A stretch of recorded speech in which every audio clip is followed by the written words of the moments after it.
ഇനി നമുക്ക് ഇമ്പോർട്ടൻ്റ് ആയിട്ട് പ്രീവിയസ് ഇയർ ക്വസ്റ്റ്യൻസ് നമുക്ക് നോക്കാം. അപ്പോൾ കെമിസ്ട്രിയിലും ഫിസിക്സിലും മിക്സ് ചെയ്തിട്ടാണ് പറയുന്നത് കേട്ടോ. അപ്പോൾ ആദ്യത്തെ ക്വസ്റ്റ്യനിലേക്ക് കിടക്കാം.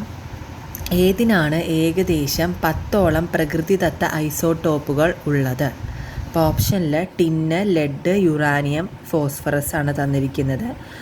10ഓളം പ്രകൃതിദത്ത ഐസോട്ടോപ്പ് ഉള്ളത് ഏതിനാണ്? ടിന്നിനാണ് 10ഓളം പ്രകൃതിദത്ത ഐസോട്ടോപ്പ് ഉള്ളത്. അപ്പോൾ നമുക്ക് ലെഡിൻ്റെ കാര്യത്തിലാണെങ്കിൽ 43 ഐസോട്ടോപ്പുകളുണ്ട്. പക്ഷെ അതിൽ 4 എണ്ണം മാത്രമാണ് നമ്മൾ സ്റ്റേബിളായിട്ടുള്ളൂ. അത് ഏതൊക്കെയാണെന്ന് പറഞ്ഞു കഴിഞ്ഞാൽ 204 PB, 206, 207, 208 ഇതൊക്കെയാണ് ലെഡിൻ്റെ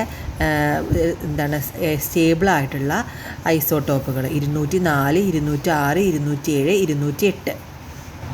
ഇനി യുറാനിയത്തിൻ്റെ കേസിലാണെങ്കിൽ 3 നാച്ചുറൽ ഒക്കറിങ് ഐസോട്ടോപ്പുകളാണുള്ളത്. Uranium 238, uranium 235, uranium 234. അപ്പോൾ എത്രയാണ്? 238, 235, 234 ആണ് നമ്മുടെ യുറാനിയത്തിൻ്റെ നാച്ചുറൽ ഒക്കറിങ് ഐസോട്ടോപ്പുകൾ. അതിൽ തന്നെ പ്രീവിയസ് ഇയർ ക്വസ്റ്റ്യൻ ആയിരുന്നു മോസ്റ്റ് എബണ്ടൻറ്റ് ആൻഡ് ഹെവിയസ്റ്റ് ആയിട്ടുള്ള ഐസോട്ടോപ്പ് ഏതാണെന്നാണ്.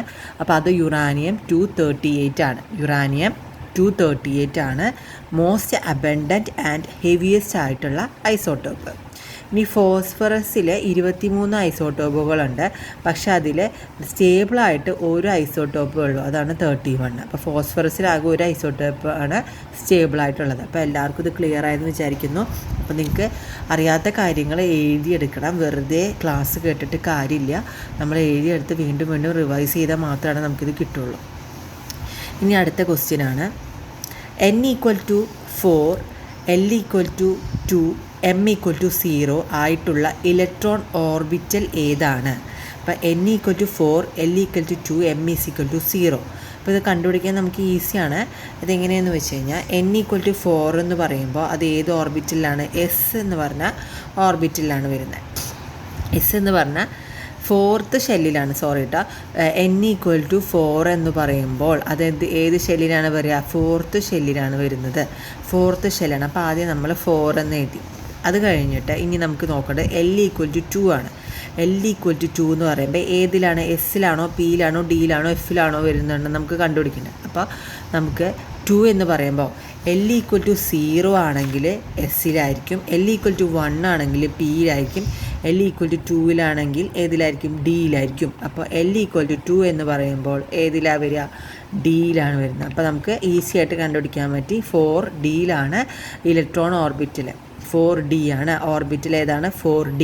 അപ്പോൾ ഈസി ആയിട്ട് നമുക്കിത് അറിയുമെങ്കിൽ n = 4 എന്ന് പറയുമ്പോൾ 4th ഷെല്ല്, l = 2. ഇപ്പോൾ l 2 അല്ല l 0 ആണെങ്കിൽ എന്തായിരിക്കും നമുക്ക് ആൻസർ കിട്ടുക? 4S എന്നാണ് കിട്ടുക അല്ലേ? അതുപോലെ l = 1 ആണെങ്കിൽ ഏതാ കിട്ടുക? 4P എന്നാണ് കിട്ടുക. ഓക്കെ, അപ്പോൾ അത് മനസ്സിലായെന്ന് വിചാരിക്കുന്നു. എപ്പോഴും ചോദിക്കുന്ന ഒരു ചോദ്യമാണ് കേട്ടോ, ഈ വിസിബിൾ റീജിയനിൽ ദൃശ്യമാകുന്ന ഹൈഡ്രജൻ സ്പെക്ട്രൽ ലൈൻ ഏതാണെന്ന്.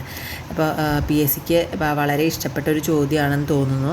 വിസിബിൾ റീജിയനാണ് എപ്പോഴും ചോദിക്കാറുള്ളത്. ഹൈഡ്രജൻ സ്പെക്ട്രം നമുക്ക് അറിയാം. ഹൈഡ്രജൻ സ്പെക്ട്രം ലൈനൊക്കെ ഏതാണെന്നൊക്കെ നമുക്കറിയാം. ലെയ്മൻ, ബാമർ, പാഷൻ, അതുപോലെ ഫണ്ട്, ഇങ്ങനെ 4 ബ്രാക്കറ്റ്, ഫണ്ട്, അങ്ങനെ 5 എണ്ണം ഉണ്ട്. അപ്പോൾ അതിൽ വിസിബിൾ റീജിയൻ ദൃശ്യമാകുന്ന ഹൈഡ്രജൻ സ്പെക്ട്രം ഏതാണ്? ബാമർ സീരീസ് ആണ്.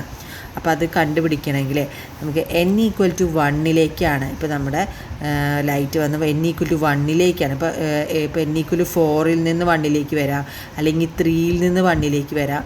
അങ്ങനെ 1 അത് വരുന്നതെങ്കിൽ, ഈ ലൈനിലാണ് വരുന്നതെങ്കിൽ അതെന്ത് സീരീസ് ആണ്? ലെയ്മൻ സീരീസ് ആണ്. n = 1 വന്നാൽ ലെയ്മൻ സീരീസ് ആണ്. അതുപോലെ ഏതിൽ നിന്നും n = 2 വരുന്നതെങ്കിൽ, 2 ലെവൽ, എനർജി ലെവലിലേക്കാണ്. അപ്പോൾ 3 നിന്നും 2 വരുന്നതെങ്കിൽ അതെന്ത് സീരീസ് ആണ്? 2 വരുന്നതെല്ലാം ബാമർ സീരീസ് ആണ്. അപ്പോൾ ലെയ്മൻ സീരീസ് n = 1 ആണ്. അത് അൾട്രാ വയലറ്റ് ആയിരിക്കും കേട്ടോ, അൾട്രാ വയലറ്റ് രശ്മികളായിരിക്കും. ഇനി n = 2 വരുന്നതെങ്കിലോ അത് വിസിബിൾ റീജിയൻ ആയിരിക്കും, വിസിബിൾ റീജിയൻ. അതുപോലെ n = 3 വന്നാലോ, 3 വന്നാൽ അതിൽ പാഷൻ എന്ന് പറയും. n = 4 വരുന്നതെങ്കിൽ അതാണ് ബ്രാക്കറ്റ്. n = 5 fund. ഇതെന്തായാലും പഠിച്ചിരിക്കണം. അതിൻ്റെ കൂടെ തന്നെ ഇതും പഠിച്ചിരിക്കണം.